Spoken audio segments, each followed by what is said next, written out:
Hello everyone, Loremaster of Sotek here, and it's Monday, so you know what that means. That's right, it's time for us to continue the eternal slog of getting through another Q&A series, and hopefully eventually we arrive at the end of this bottomless pit so that we can move on with our sanity.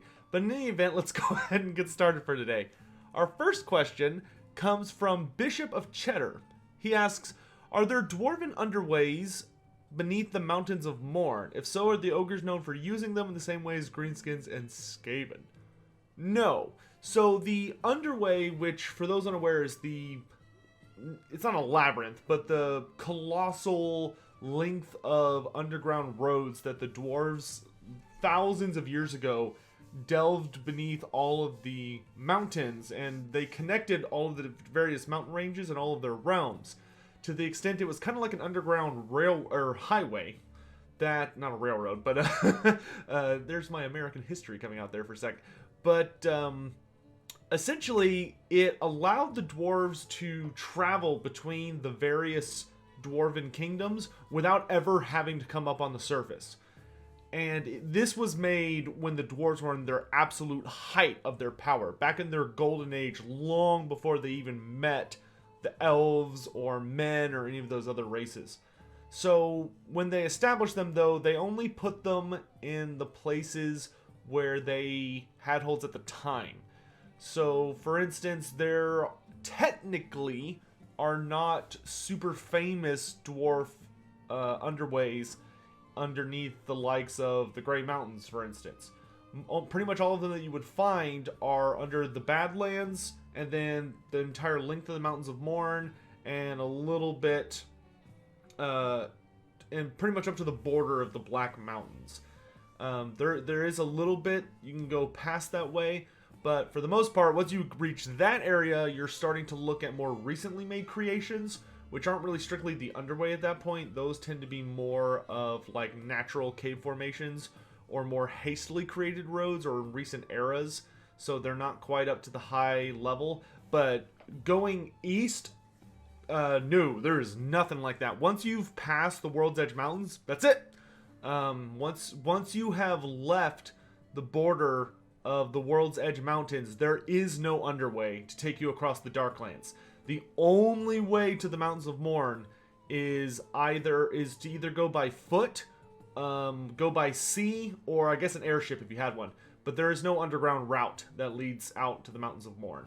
So, that being said, the Mountains of Morn are insanely burrowed through due to all sorts of crazy natural phenomena and burrowing monsters and Skaven, of course. And the ogres, of course, do have to deal with things like Skaven on a very regular basis. But thankfully, they have Saber Tusks, which are excellent for sniffing out Skaven dens. But yeah, no, there's no underway over there. Okay, next up, David Klein. Have the Ogre Kingdoms ever invaded the Empire in a Mongol-like invasions? They have tried. The most famous, it hasn't happened a lot, but the one time where they really tried was actually fairly recent. And it was basically that, a Mongol-type invasion, so it was a colossal horde of ogres and monsters, and they were all on the move, and they came up through Blackfire Pass and were heading for Averland. But I believe it was on the River Aver. They were brought to battle by the forces of the Empire, who also were reinforced by the throngs of Karasakarak and Karakadrin, because they had gone south to help out with some other stuff. Because I think they had gone to like alleviate Zufbar from a siege, but it turned out Zufbar didn't need help, so they just were kind of like, oh, okay, I guess we'll leave then. And they just happened to hear about and intercept the Ogre army. But they, that was known as the Battle of 100 Cannons. And it was the largest gathering of cannon fire ever seen, ever. And so there was this just colossal amount of Empire and Dwarf black powder weapons, and the ogres were on the opposite side of a big river. So the ogres tried to cross the river to go attack the dwarves in the Empire and just got completely obliterated. Between the terrain working against them and there just being so many cannons, they were torn to shreds on their way over.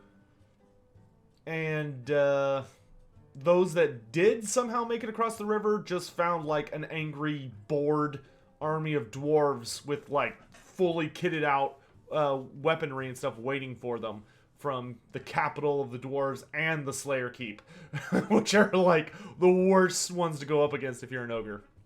So yeah, they tried, it didn't go well. Joseph Kuristuri and David Total War Warhammer, just want to let you guys know I saw your questions, but I already answered that. Patent 631. Aside from the lore of gut magic, have there been any ogres that may have channeled another lore of magic? Love the work of the channel you put into it. Thank you. So to answer your question, butchers and slaughtermasters gain all of their magic from the ritual act of killing and preparing meat, essentially. However, they might interpret the nature of their work in different ways, which allows them to cast different forms of magic.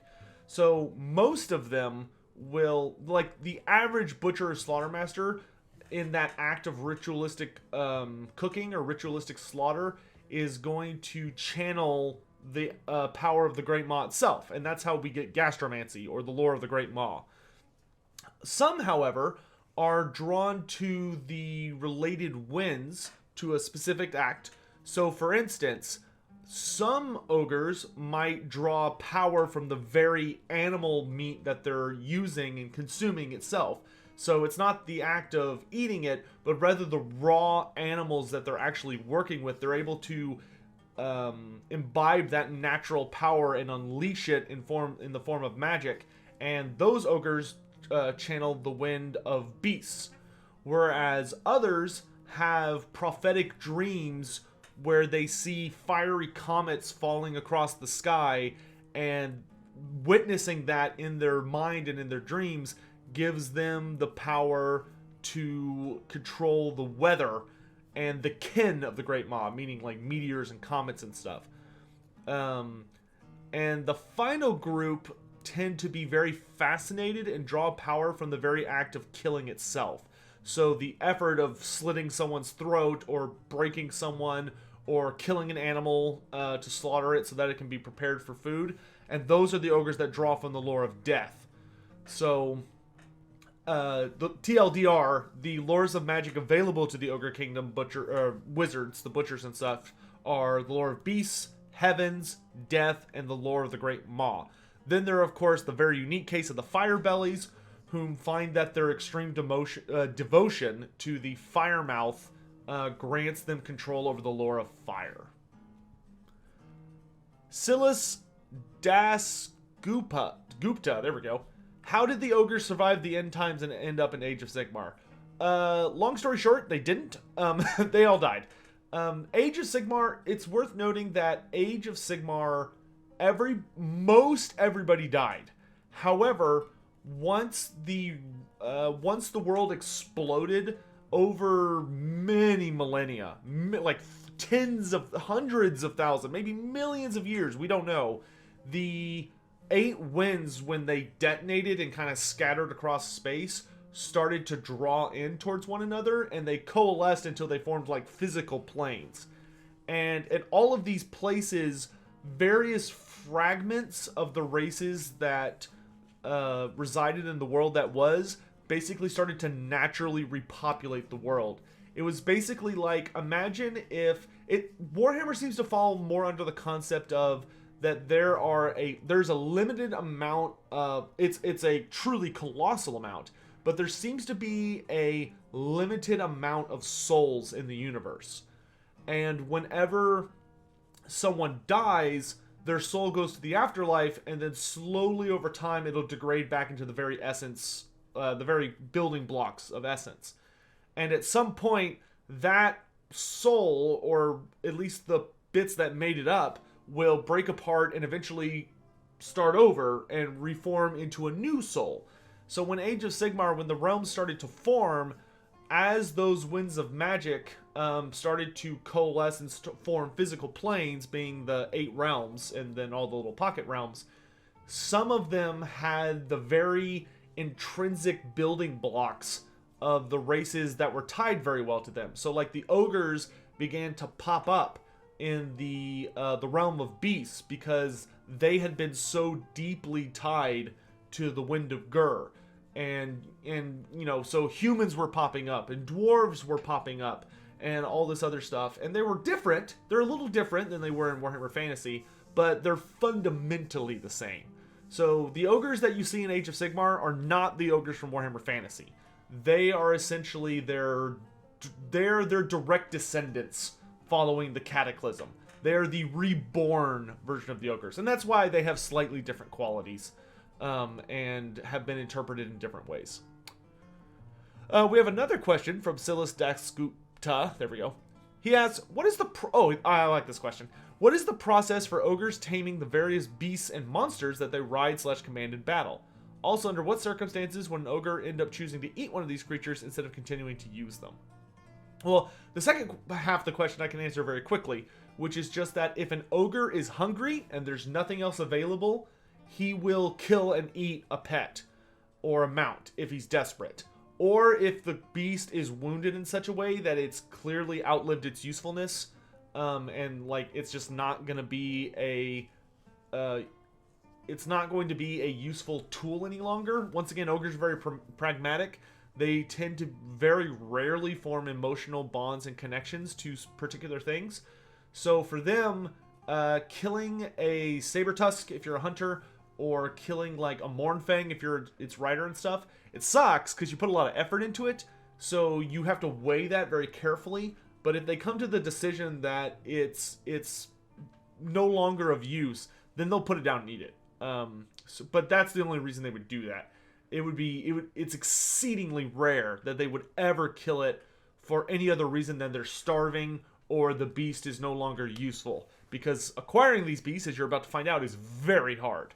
So every single beast in the Ogre Kingdom's roster are utilized in battle. And they are captured and trained by various flavors, typically of being beaten with heavy clubs. Probably the biggest exception to that are the blood vultures, which blood vultures are these birds that the hunters will train, much like we train the hawks in our world. They'll basically capture them at a young age, like finding a nest or something, and then train them to be useful predators, raptors, that they're able to send off and they attack something that the ogre commands them to. They're very capable of following orders and such like that. But then there are the large, scary monsters. The brief rundown, let's start with the Saber Tusks. The Saber Tusks very rarely can be tamed by non-violent means. But most are caught in traps set up by hunters, and then they basically just beat them with big clubs until the Saber Tusk realizes that the hunter is in charge, and if it does what the hunter tells it to, it will no longer be beaten. So that's kind of how that goes down. The first ogre who ever tamed Saber Tusks which was Jarrah the Red, who's like the first ogre hunter. He was actually adopted by like a family of Saber Tusks, and so he had like a natural affinity for them. So a lot of ogres, to copy him or to like honor his legacy, take on Saber Tusks as like pets or hunting assistants, but they do it with the whack stick method. Next up on the tier is the Mournfang, which are these things right here. These things with the big old tusks, and they're super scary, and they're like a hardcore cav. The way you get a Mournfang is that the first thing you have to do is the person who seeks to ride it, the ogre that seeks to ride it, needs to find a pack of Mournfangs and follow them carefully without being detected.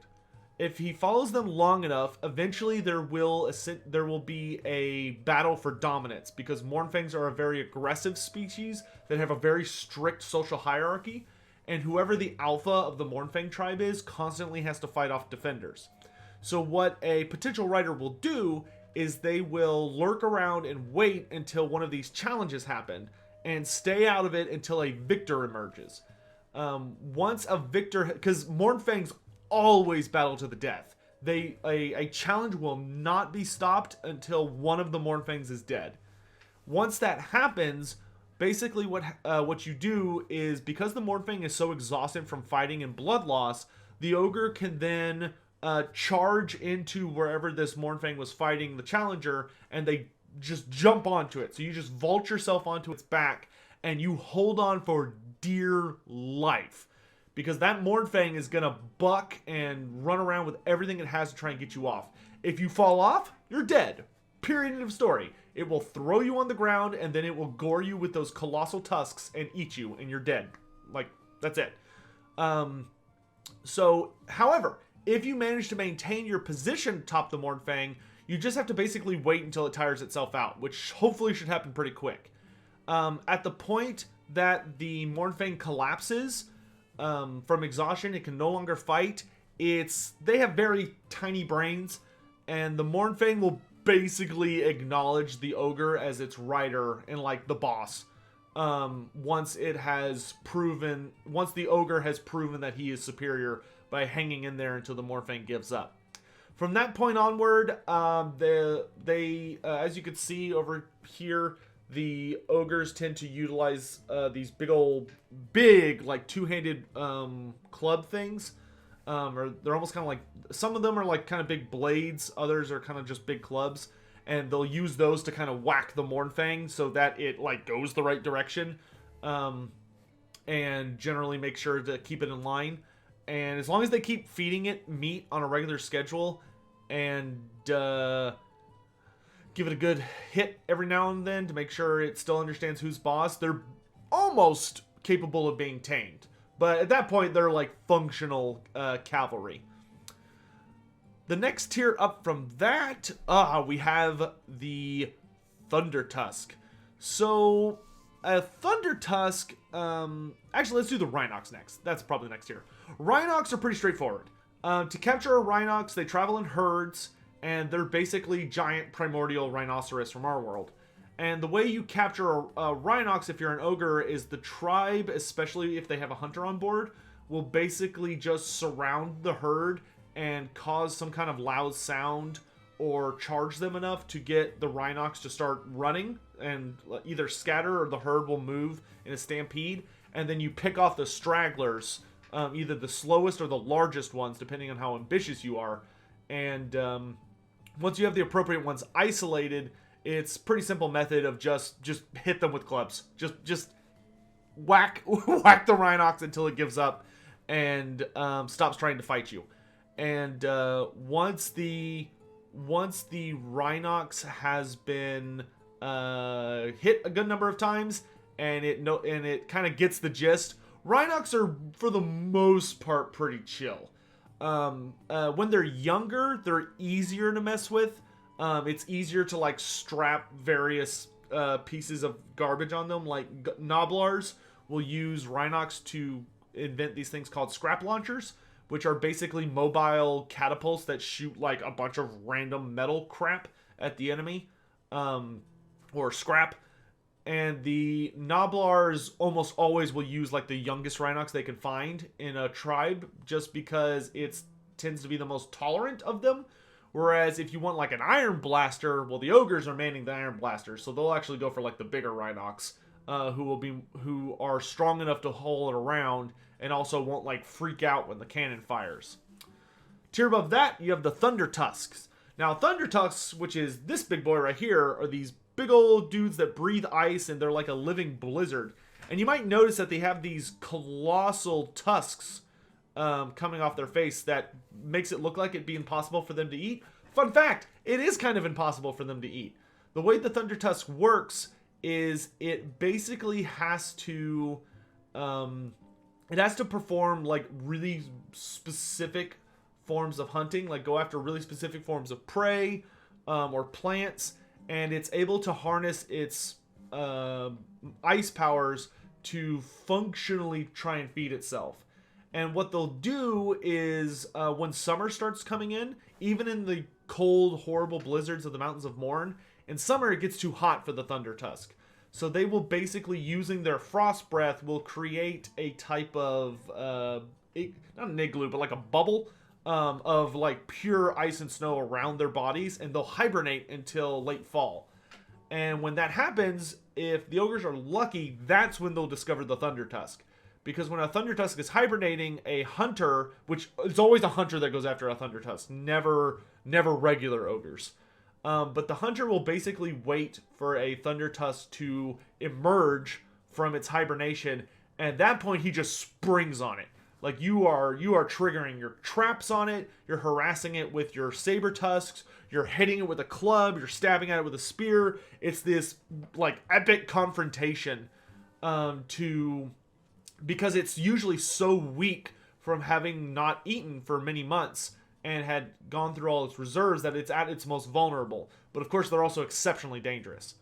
Once they have beaten it into submission, though, the Thunder Tusks are much more cooperative than most ogre monsters, because ogres like feed them. You know, they chop up their food and they can actually feed them a lot of copious amounts of meat very easily.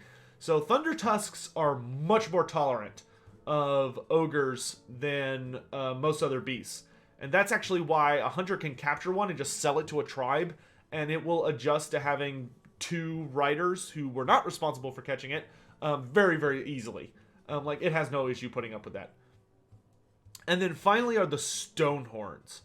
So Stonehorns are these ancient primordial badasses that are these really scary monsters who are so ancient that their very flesh and fur and bone has started to I forget is it ossify? I forget what the term is, but basically it's started to turn into literal stone. Like they're actually so old that their body is hardening into a material that is virtually unbreakable, unless you hit it with something super hard. Like a cannonball is not enough. It'll hurt it, but not that much. It'll just bounce most of the time. And the way you get a Stonehorn is a very specific experience. So if a hunter is feeling very, very ambitious, they will pursue a Stonehorn. And what you do is a hunter must find one, track it for a while, and what they'll do is when they're ready, they will take either one of their giant crossbows, which, fun fact, goblins have these goofy ass bolt throwers that are called spear chuckas because they're not good enough to be called bolt throwers. They're very unreliable, horrible pieces of machinery. And an ogre discovered that he could just pick up one of these goblin bolt throwers, spear chukka, and just use it as a crossbow. So ogres have gotten in the habit of either when they fight greenskins taking these things or augmenting their own designs, and they'll use them as like crossbows. And so an ogre hunter will either take a crossbow, ogre-sized crossbow, being essentially a spear chukka, or a big old spear. And what they do is they will directly challenge the Stonehorn. Like, you make a lot of noise, you stomp on the ground, you get its attention. And Stonehorns are mean. They have no tolerance for any other thing alive, and they will run you down. So what you have to do is you wait for the Stonehorn to charge you, and then either by aiming and shooting or bracing your spear and aiming it just right, you have to hit the Stonehorn in its eye. It doesn't matter which one, but you have to take out one of its eyeballs. You either have to jam the spear through its eye socket, or you have to shoot it in the eye as it's charging at you. And the thing is that because that's the only part of their body that's soft enough to be pierced without like a god tier amount of force. And the thing is, Stonehorns are so unused to feeling pain because they're basically immune to feeling almost anything, that they when they suddenly do feel pain by having one of their eyeballs destroyed with like a big spear or something, it freaks them out and they just will immediately stop charging. Like, they put on the brakes hardcore and it cows them immediately. And at that point, it's a fairly simple process of either by using the spear as a leverage device or grabbing onto the bolt. You basically guide the hunter will guide the Stonehorn back to his personal cave, and from that point he will start the fairly long process of training it. And by long process though I mean months, not years. So after a few weeks or months, the beast will be trained. But Stonehorns are so freaking scary that over the course of those weeks to months, the Stonehorn will not only have healed its eye socket, but in most cases, or at least many cases, will have just regenerated its entire damn eyeball, because they do not understand the definition of taking pain or taking damage. So once it's been properly trained, the hunter will then either take it on as his personal mount, or he can go and sell the Stonehorn to a local tribe. And that's the answer to that question. Next up, Luke Arseguel. He says, first of all, your greenskin Q&A was great. Thanks, glad you liked it. And then says, the ogres are quite an aggressive race, so I was wondering if there's any mention in the lore of a major invasion or war that the ogre kingdoms fought. If no, why do they stay in the mountains and not try to expand? And you've got another question, but I'll answer that one first. So, while ogres can be very aggressive, they are much more interested in taking the path of least resistance. If an ogre is able to feed himself reliably on a regular basis, then he's probably really not going to be interested in changing whatever his situation currently is until like a substantial amount of wanderlust sets in. The only exception to that, which we've gone over extensively, are of course the tyrants, which tyrants are the only ogre that get caught up in these visions of grandeur and ideals of conquest, which we've talked a lot about previously. But that's kind of the big thing, is that the ogres, they're just not the conquering type. Somebody has to basically bully or force them into it. And then your second question is, my other question is a bit off the subject, but what do we know about the Sky Titans that the ogres fought? Have they gone extinct? Well, that's not super off topic, because the Sky Titans are like core to the ogre's storyline. So here's what I can tell you. We know for a fact that the Sky Titans are the true ancestors of the giants, and that they are to the giants what the giants are to us. So you take like a 6-foot man and compare him to a giant, where the giant, like a human maybe goes up to its ankle. That giant maybe goes up to the ankle of the Sky Titan. So these guys were beyond colossal. From what sources we have, it seems most likely, or pretty much guaranteed, I'll go ahead and say guaranteed, that the Sky Titans were some type of creation by the Old Ones. Now, we don't know when the Old Ones made the Sky Titans. We don't know if they were like a fairly early prototype or something they made towards the end, but I would guess they made them fairly early on, because by the time the ogres encountered the Sky Titans, they had already completely conquered the ancient giant lands and had a very, very nice civilization going for them. The thing that's really curious about them is, despite their colossal size and their relation to the giants, who we know as like big dumb oafs that can literally trip over themselves and fall to their own deaths, these Sky Titans were terrifyingly advanced in science and technology. They were almost to the level of the most ancient of the Slann, the first generation Slann, and the old ones themselves, where they had kind of reached that point where the line between what's magic and what's science was razor thin. Because we know they had things like when the ogres tried to attack the Sky Titans the first few times, it went really bad. Because when the ogres assaulted them, the Sky Titans unleashed some of their great technological marvels, which were things that they had the ability to literally hurl, like generate and create blizzards that they could throw at the ogres. Not like physically throw, but like generate a massive blizzard that would freeze a bunch of ogres to death. And they also had some kinds of devices that allowed them to hurl big lightning bolts that would just incinerate and obliterate ogres by the dozens. However, as we've discussed, despite the fact that they were so big, they were also very solitary. The Sky Titans were very much inventors. They were inventors and hermetic herders. The only thing they cared about is staying in their sky castles, tending to their herds of ice mammoths, and being left the hell alone. And the thing about them was they created some beautiful and shockingly intricate creations, despite their size. They, all of their devices, all of their weapons, all of their structures and architecture and books and all the stuff that they had was beautifully crafted.